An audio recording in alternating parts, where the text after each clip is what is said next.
Our last speaker is known to us, most of us, I think, as a very, very strong voice for women's rights, and she has been that strong voice for a very long time, Dr. Leslie Cannold. Dr. Cannold is an adjunct senior lecturer at the Gender, Leadership, and Social Sustainability Research Unit of the Department of Medicine, Nursing, and Health Sciences at Monash University. She's also the president of Reproductive Choice Australia, which is a national coalition of pro-choice organizations that have played a key role in removing the ban on the abortion drug RU486 in 2006. She's also a non-fiction author, novelist, and columnist. In 2005, Leslie was named one of Australia's top 20 public intellectuals by The Age newspaper. And in 2011, Leslie was awarded the Australian Humanist of the Year by the Council of Australian Humanist Societies.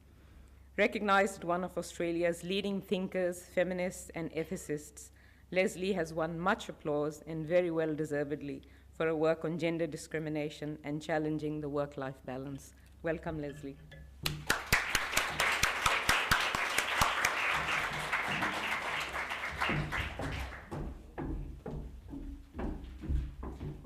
So I know I'm getting really long in the tooth. I used to get introduced as the bright young thing. So now I'm the one where everyone thinks, oh God, we've heard from her before. So I think my job here tonight was to talk a little bit about some of the emotional implications of this discussion that we're having and the potential of this law being passed. So the first thing I guess I want to talk about is the fact that we've been calling it Zoe's Law, which I think is extremely problematic, and I'm not going to do that. And I would really recommend, hello Danielle, how are you? I would really recommend that we not do that.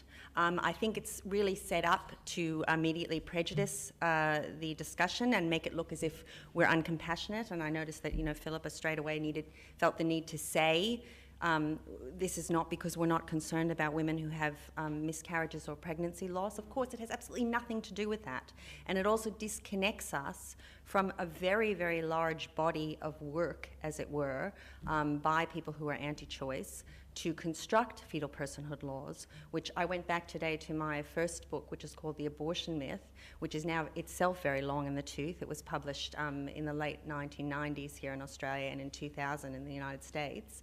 And indeed, I was right in recollecting that fetal personhood laws were the dream and now the much realized dream of the anti-choice movement back then.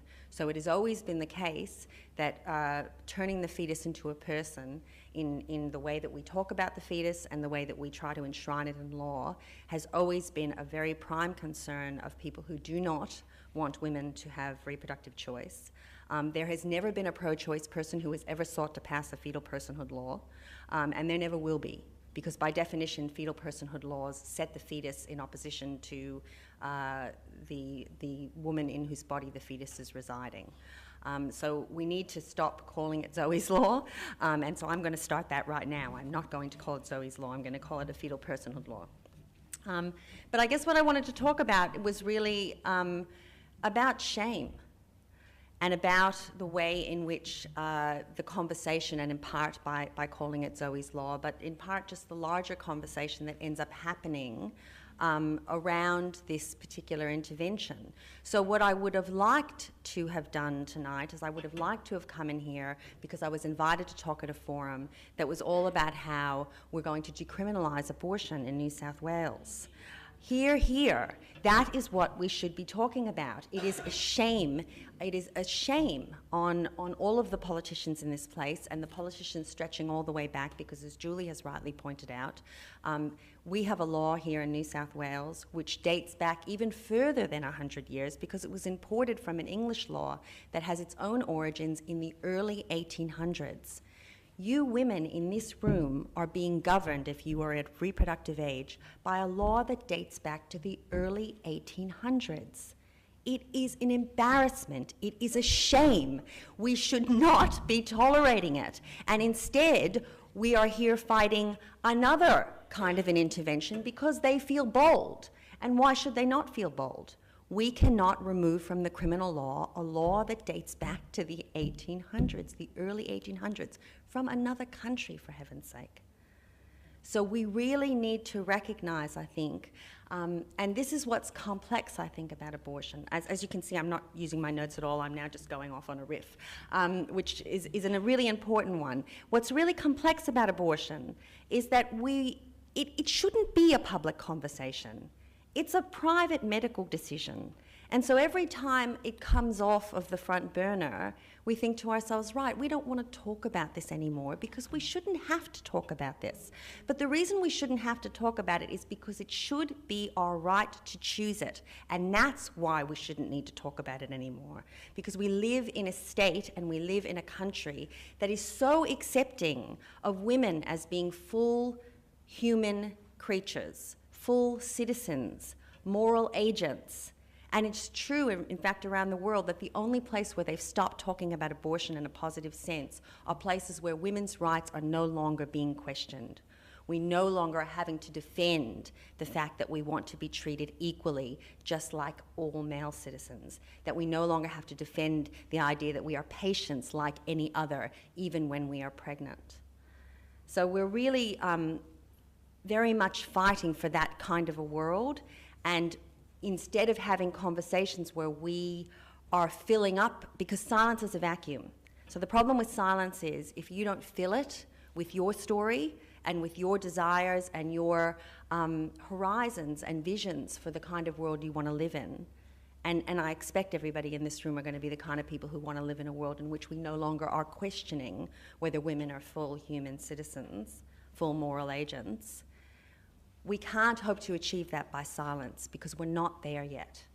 And so into the silence where we were not advocating for abortion law reform, we were not advocating for abortion to come out of the criminal code, and the criminal law is the right phrase, I think, where we were not doing that, into the silence came this law.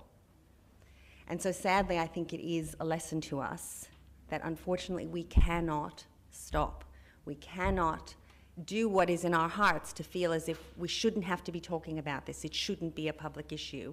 We have to keep making it a public issue until we have achieved this acceptance that of course it's nothing to talk about anymore because of course women have a right to choose, and then that's the point at which we can move on. So instead, we're talking about this law, and we're talking about it in a context which I know would be making someone like Fred Niles smile, and would be making everyone across the world who promotes fetal personhood laws smile, because we're talking about abortion in a way that evokes exactly what they're after, which is shame. And shame is, well, by definition, what shame is it's an anxiety-inducing experience that we feel flawed. We feel flawed, and we feel that other people are going to recognize that we are flawed. And so because we fear we're flawed, the first thing you have to think about is, how did we come to that conclusion? So when abortion comes up, shame is, you know, in this context, in the context in which we're not talking about getting it out of the criminal law, but we're talking about a law, a fetal personhood law, it comes up in the context of inducing shame. So you think, well, where does that shame come from? Because of course we're not really born, you know, feeling shame about much, if anything. I don't think children are born feeling shame about anything. So we learn what to feel shame about, and religion, of course, is a primary agent in our culture which teaches us that the whole range of things that surround abortion are shameful. And indeed, one can argue that's why abortion is always going to be that central hot button issue. I would say it's always going to be that central hot button issue because it is so primary to women being self-determining humans. But of course, that's the primary thing religion really tends to have a problem with. So shame we learn, and well, abortion intersects with sex, doesn't it? And it intersects with women making choices about pregnancy and their bodies. It's all about women actually saying perhaps they would choose to do other in one situation, another, or in all situations than mother. So all of these things are very confronting to those who have particular ideas about women and what they should be and what they should be doing and what they should not be doing. So we come to this idea that it's shameful, and we talk about, I'm just trying to think that I'm going a little bit too slow, so I'm just going to skip a little bit. So we're not talking about what we want to be. So I guess what I want to say is what we need to be doing is to try to, we have to obviously now combat this law. So we can't allow this law to pass. And one way, as I said, is I think we need to stop talking about it as Zoe's law. The other way we can start talking about it, and this is one of the really positive benefits of the fact that in this state there have been people who have been trying to change the law. And so when this came up, there were people, when I got rung, so I got rung and asked by Maureen and a number of people who in New South Wales, you know, can do this work. I knew who could do this work. I knew because people had been organising. So even though they hadn't been successful, they had been organising, and I knew who needed to be rung. So I think that's a really positive thing, and I think one of the things we need to take away from all of this is when you win, because you will win, you will defeat this bill because you need to defeat this bill. It is just far too risky for women. You will move on from that organisation. And this is an ironic thing.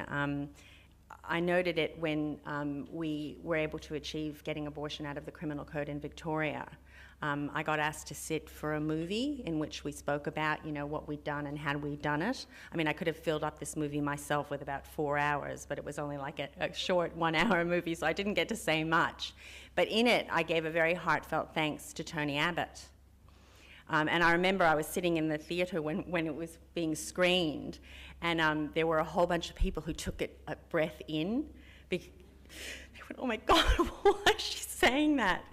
But the truth was, we really did actually owe Abbott something for Victorian abortion law reform. And the reason we owed it to him was because he had gone out in such an aggressive way around RU 486, and that had forced us to organise. So in 2005, we were extremely well organised. We were alert, and we were terribly, terribly alarmed. And we had started working together, and we knew each other's strengths, and we knew each other's weaknesses, and we knew how the law worked, and we knew how to advocate, or we were learning. And so by the time it came for our moment, this long-awaited moment, and there'd been many women in Victoria who'd been driving it for a long time, including me, by the time we got to that moment, we were already quite the fighting force. So this can be the advantage of this insidious play, this fetal personhood law, which you are organising to defeat, and I know that you will. That can be perhaps the gift that Fred Nile has offered you and Spencer has offered you, which is that you will be organised, and you are now alert, and you are now alarmed. And so you can use that to take it forward, to get abortion out of the criminal code, out of the criminal law, and to ensure that your own daughters, because so many of you are so young, when you come back to fight another fight in this place near Parliament House, I don't want you to be fighting this one. So I want you to fight this one. I want you to win this one, so your own daughters can come back and talk about climate change or work-family balance or all the things that we should be talking about, because we shouldn't need to be talking about this anymore. But it's not time to rest yet, so I wish you the best of luck.